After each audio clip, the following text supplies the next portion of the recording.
welcome back to Story Break. This is Mike Champagne. I'm your host.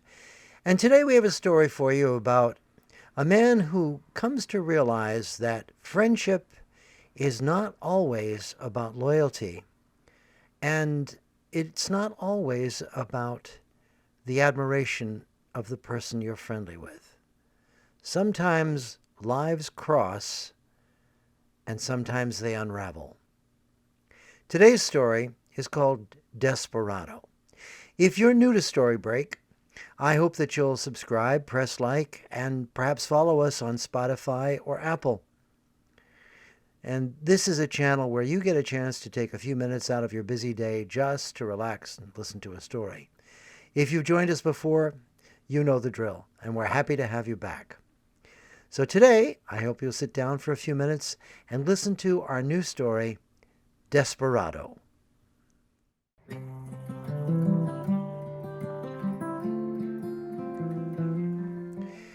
Desperado.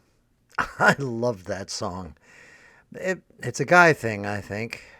The loner, just too cool to be tamed, untied, free. Desperado. I knew him, you know. In my world, he was Dennis Krieg, 6'1" or 2", long dark hair, and an effortless swagger that was just undeniable. He was everything I wasn't, and I admired him. Of course, he sang. I start every day the same. He carried his guitar slung across his shoulder in a soft canvas case. He had a great voice, smooth and soulful. He'd sit anywhere, sing a little, and an audience gathered. He didn't talk much. Krieg was much too cool for that, but everybody liked him. He had an offhand charm, subtle charisma, just drew you in. And the girls, well, you know. We were roommates. There was always a parade of girls around Krieg, but that didn't bother me. I was every other guy, and it was okay. I knew who I was, and it was fun to see the show up close. I never did know what Krieg's major was. I'm not sure he had one. I was biz admin. My scholarship didn't cover living expenses, so I had to work. I did part-time in a small accounting firm. Yeah, I know, boring, but it paid, so I wasn't very cool. I had my eye on Lori Morgan, tall, blonde, and way out of my league. But I hoped. I managed to get her to be my study partner, the indirect approach, friendly, casual, nothing too obvious. You know how it goes. This one afternoon, we were working in the dorm, and Krieg came in. He looked at Lori and flashed me an appreciative grin. "Hey, bud, just picking up my guitar. I won't be back tonight, okay?"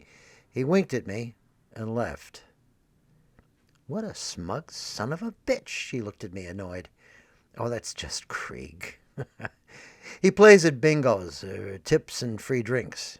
And that's about all he's worth." She pulled her notebook out of her backpack, and we started the fundamentals of marketing, and I plotted my imaginary seduction. Things between Lori and I were going pretty good. We were friends now, and I regarded that as real progress. Then, this one afternoon, late, I came back to the dorm a little early from work, and I walked in on them together. I mumbled some dumb apology and slipped out, but Lori followed me, wrapped in a sheet full of concern. Hey, bud, look, this is nothing. It's just it's really nothing. Hey, look, no stress. I did my best to seem casual. It doesn't mean anything. He just, it's okay. Krieg is hard to ignore. You're not mad at me? Embarrassed a little. I had other plans, but I guess I was too slow. I do like you. Go back in before you freeze, Lori. It's cold out here. She kissed me on the forehead like a sweet little kid. And then she went back to the room, and that was that. Lori was the campus queen because she landed Krieg, if that's what she did. It was hard to tell with Krieg. He never let you know how he felt, but you could see she was his. Some girls hated her for it. I wanted to hate her, both of them. But my pride wouldn't let me. So we stayed friends. I don't think Krieg even gave it a thought. One night, Krieg was singing at bingos, and an agent, Sid Truman, happened to be there. He signed Krieg on the spot. It was like lightning, something that could only happen to someone like Krieg. His first single came out. We were all excited. Sid got him an album deal, and everybody knew it wouldn't be long before Krieg took off for the sky. One night, Krieg was at a gig. Lori came to me, silent and brooding. When I asked her why she didn't go, she looked at me with clear and open eyes. Bud, I'm pregnant. Does Krieg know? He said he'd find me a good doctor to take care of it. But Krieg was hitched to a comet. Appearances, publicity, he wasn't around. I tried to take Lori to a clinic, but she refused. She said the baby was her responsibility. She didn't blame him or cry. Lori didn't cry. A few weeks later, she lost the pregnancy, and she didn't cry then either. I did what I could. I kept her secret. Krieg called a few times to tell us what a circus it all was, but she didn't tell him. He texted, sent pictures. Then we stopped hearing. He was off to the sky, opening for a few big names, but we were still there on the ground. There was talk of a second album. I worked my job. We got back to classes. We didn't talk about Krieg. Then there was the anticlimax of graduation, and here it was. Life. Scary. Mom had died, and it was just me at the funeral. And Lori. She came. I knew I was still in love with her. I sold Mom's house and bought into the accounting firm. I had no idea how she would react when I proposed to Lori. We had a good life. I made good money. We took vacations, had friends. 4 years later, I was in New York on business. I was just turning the corner around St. Mark's Place when I heard it. It was unmistakable. It was Krieg's voice singing in the cold winter air. I turned, and there he was. Shocking. He was a ghost of himself, except for the voice. The voice was the same, but Krieg was sitting on the pavement on a dirty blanket. His hair and beard were matted, and his clothes were filthy. He was singing with a hat upturned next to him. I couldn't look away. He looked sick, easily 50 pounds thinner than I remembered him. There was a small whiskey bottle peeking out of his torn jacket. You gonna just stare at me, bud, or you gonna put something in the hat? Krieg? Come on, man, you can spare a 20. Fella's got a drink, you know. How you doing, bud? You look great. What are you doing here? Was a stupid question, but I asked it anyway. Deteriorating. Falling apart. Living out my dissolute existence. He laughed to himself, which brought on a spasm of coughing. You want something to eat? Sure, but you better get it and bring it to me. I don't smell too good. They don't like it if I go inside a restaurant. I got him a sandwich, and he ate it where he sat. Thanks, man. That was nice. What the hell happened, Krieg? He looked at me, cocking his head the way he used to when he was being cool. Oh, it was all crap. All that celebrity shit, man. Who needs it? You did a good thing. You can go ahead and split, man. You don't need to waste your time on me. We're friends, Krieg. Lori and I were always in your corner. Yeah. Yeah, man, I know that. Hey, whatever happened to Lori? Ever see her? Yeah, she's my wife, Krieg. I couldn't leave him on the street. Not the way he was. He was hollow, used up. So I took him home. Krieg sat in the kitchen, hunched over a cup of coffee. I could tell he was miserable. The liquor was wearing off. You brought him here? Lori whispered hoarsely as she peeked at him from behind. He had no place to go. He was out on the street, begging. Look at him. Would you leave him out there? Dennis Cregan was always for Dennis Cregan and no one else. We don't owe him anything. I don't. You know that, Bud. We were friends once. I can get him into rehab. That's the least I can do.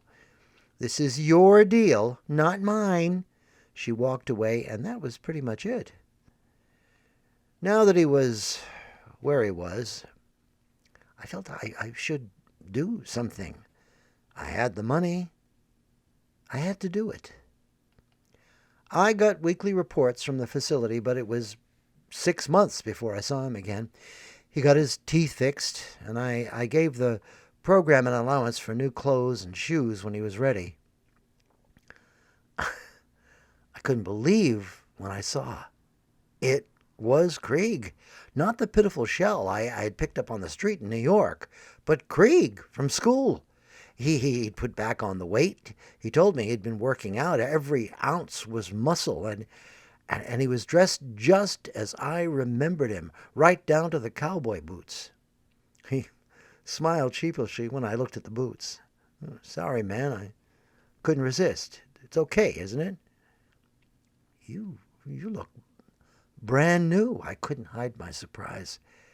Hey, I'm writing again. I got stuff to say now, Maybe contact Sid. Give it another chance. I got him a room close to the facility so he could go to meetings, and left for home, feeling like Mother Teresa. Here?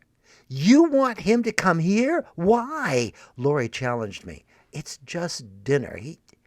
He's worked hard. You should see him. He's like he was at school. It's unbelievable. A week later, Krieg came, his guitar slung across his shoulder. Reluctantly, Lori prepared a nice meal for the three of us. She was distant, formal. It was awkward. You look great, Lori. Same as I remember you, he smiled tentatively. Married woman now, she wouldn't smile back. Just like old times, right, Bud? Krieg was still cool. Right, Lori wouldn't look at him straight. We should sit down before it gets cold. We sat and ate, made small talk, and after the meal, Krieg sang. His songs seemed to flow out of him. The songs were different now, deeper, almost elemental. That's the only word I could think of. There was a sadness in them that pulled at you.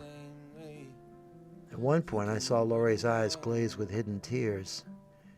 When the evening was over, we said our goodbyes, and Krieg slipped out the door. When he was gone, Lori stood up, and all she would say was, I'm going to bed. 2 weeks later, I came home from work. The house was quiet. It was a Tuesday. There was a note on the counter in an envelope. Bud, I'm sorry. I can't do this anymore.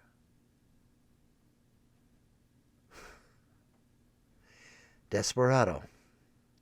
That song still plays in my head. I still wonder what it means to be cool. But I know that I'm not. It's true that I do my best, but nothing seems to work. So I guess I'll do my worst. I hope you enjoyed Desperado. In 3 weeks, we'll be back with a new story. The new story is called Life in Macy's Window. Is it true that opposites attract? And if that's true, how do opposites cope with one another? Is it difficult? Is it easy? What happens when opposites get together? We'll find out in 3 weeks. In the meantime, I hope you'll subscribe so that you'll know when the next story is available. I hope that perhaps you'll follow us on Apple or Spotify. And in the meantime, stay well, do good, and I'll see you then.